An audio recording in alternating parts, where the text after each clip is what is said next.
सच्चाई सच छुपने नहीं देंगे। अस्सलाम वालेकुम, आदाब। मैं हूं हाफिज़ ग़ुलाम सरवर और आप देख रहे हैं देश की सच्चाई। बिहार में राजनीतिक उठापटक ज़ोरों पर है।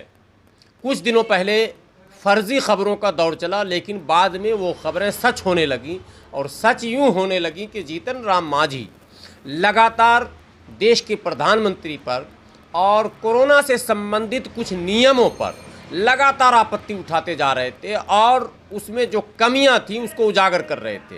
मामला तब ज़्यादा बिगड़ गया जब जाप के राष्ट्रीय अध्यक्ष पप्पू यादव की गिरफ्तारी हो गई।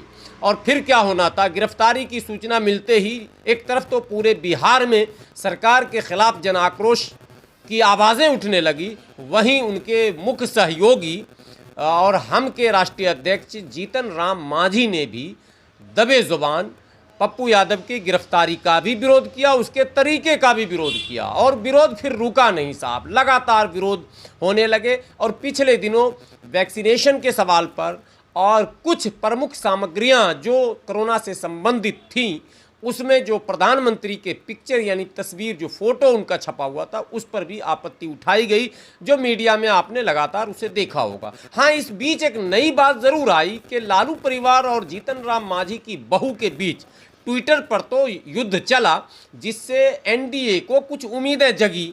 एनडीए को ये लगा कि नहीं ये सब जो है एक आम राजनेताओं की तरह जीतन राम मांझी ने अपनी बात रख दी है, लेकिन दरअसल जीतन राम मांझी परिवार जो है वो लालू परिवार के विरोध में पूरी तरह से खड़ा है। लेकिन अचानक फिर यू टर्न आ गया और ये खबर फैली कि जीतन राम मांझी ही नहीं बल्कि विकासशील इंसान पार्टी के राष्ट्रीय अध्यक्ष और नीतीश कुमार जी के काबीना में मंत्री, मत्स्य पालन विभाग और कई विभागों के मंत्री मुकेश सहनी और जीतन राम मांझी दोनों ने मिलकर राजद नेताओं से मुलाकात की है। राजद के प्रवक्ता मृत्युंजय तिवारी की अगर आप माने तो खिचड़ी तो पक रही है, लेकिन ये सब खेल कौन रहा है? सबसे बड़ा प्रश्न तो ये है कि आखिर इस खेल के पीछे किसका हाथ है? जीतन राम मांझी आज के दौर में जब चुनाव से पहले जो परिस्थितियां बनी थी और राजद से तालमेल को लेकर जो विवाद हुआ था, तो जीतन राम मांझी उस समय बिहार की राजनीति में अकेले पड़ने जा रहे थे। कुछ खबरें ये भी चली कि एमआईएम से गठबंधन होगा, लेकिन वो भी नहीं हो सका। अंतोगत्वा मुख्यमंत्री नीतीश कुमार ने ही जीतन राम मांझी को समझें आपके श्रेय दिया राजनीति में और दोबारा उन्हें अपने कोटे की सीट देकर चुनाव मैदान में उतारा और जो भी सीटें प्राप्त उनको हुई उसमें जेडीयू की बड़ी भूमिका रही और नीतीश कुमार जी को इनको जोड़ कर रखने में, जीतन राम मांझी को जोड़ कर रखने में सबसे बड़ी भूमिका नीतीश कुमार की है।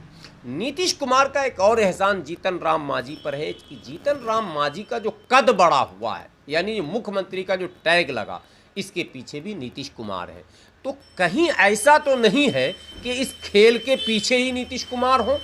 ये भी सवाल राजनीतिक गलियारे में लगातार उठ रहा है कि ये जो खेल हो रहा है ये दरअसल भारतीय जनता पार्टी के दबाव की राजनीति के विरोध में हो रहा। मुख्यमंत्री नीतीश कुमार का स्वभाव सभी लोग जानते हैं कि वो दबाव की पॉलिटिक्स को पसंद नहीं करते हैं।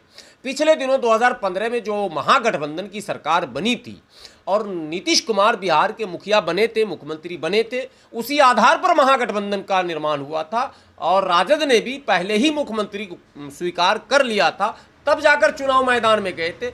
लेकिन मुख्यमंत्री बनने के बाद राजद के तरफ से जब दबाव की राजनीति शुरू हुई तो नतीजा आपके सामने है कि मुख्यमंत्री नीतीश कुमार ने गठबंधन तोड़ लिया और फिर 20 ही महीने में गठबंधन तोड़ने के बाद वापस एनडीए की सरकार बिहार में बनी, लेकिन वो सरकार तो ठीक रही।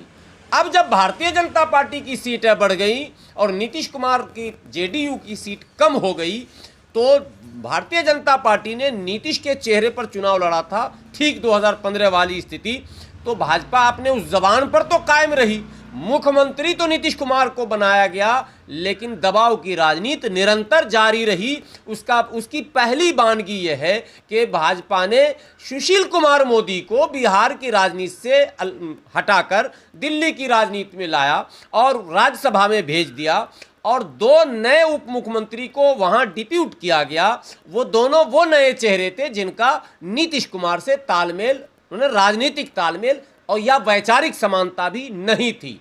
उसके ऊपर से जो दिल्ली की राजनीति में सक्रिय थे, केंद्र में मंत्री रह चुके थे, राष्ट्रीय प्रवक्ता के पद पर थे, उन्हें बिहार भेजकर एमएलसी का चुनाव जिताकर और उन्हें मंत्रिमंडल में शामिल किया गया, यानी कि शहनवाज हुसैन।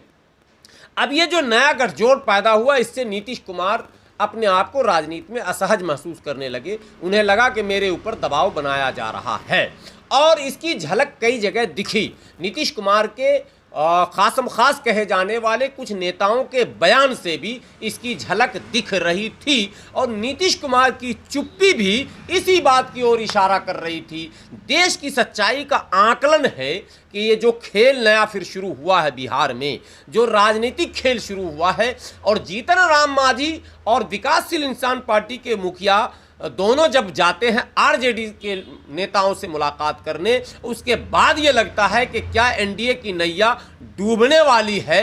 तो इस नैया के डूबने या न डूबने का मामला पूरी तरह से नीतीश कुमार जी पर ही डिपेंड करेगा, क्योंकि नीतीश कुमार ही इस पर्दे के पीछे हैं और जीतन राम मांझी नीतीश कुमार की मर्जी के खिलाफ कोई कदम नहीं उठा सकते हैं। फिर सवाल यह पैदा होगा कि नीतीश कुमार आखिर ऐसा क्यों कर रहे हैं। जी हां, प्रेशर पॉलिटिक्स का दौर है और नीतीश कुमार को पता है कि भारतीय जनता पार्टी केंद्र में भी सत्तासीन है और बिहार में भी सब माने बड़ी पार्टी है और हमसे बड़ी होने के नाते वो बहुत सारी उम्मीदें लेकर बैठी हैं, बहुत सारे ख्याली पुलाव भाजपा के नेता पका रहे हैं। ऐसी परिस्थिति में उन पर दबाव बनाने के लिए इस तरह के खेल का होना बहुत ज़रूरी है। लेकिन अगर भारतीय जनता पार्टी इस दबाव में, प्रेशर में नहीं आती है और यदि निरंतरता के साथ उसी चाल पर, उसी रास्ते पर जिस पर वो चलना चाह रही अगर चलती है, तो आप विश्वास कीजिए कि एनडीए की नैया कभी भी डूब सकती है और मौजूदा सरकार का स्वरूप बदल सकता है।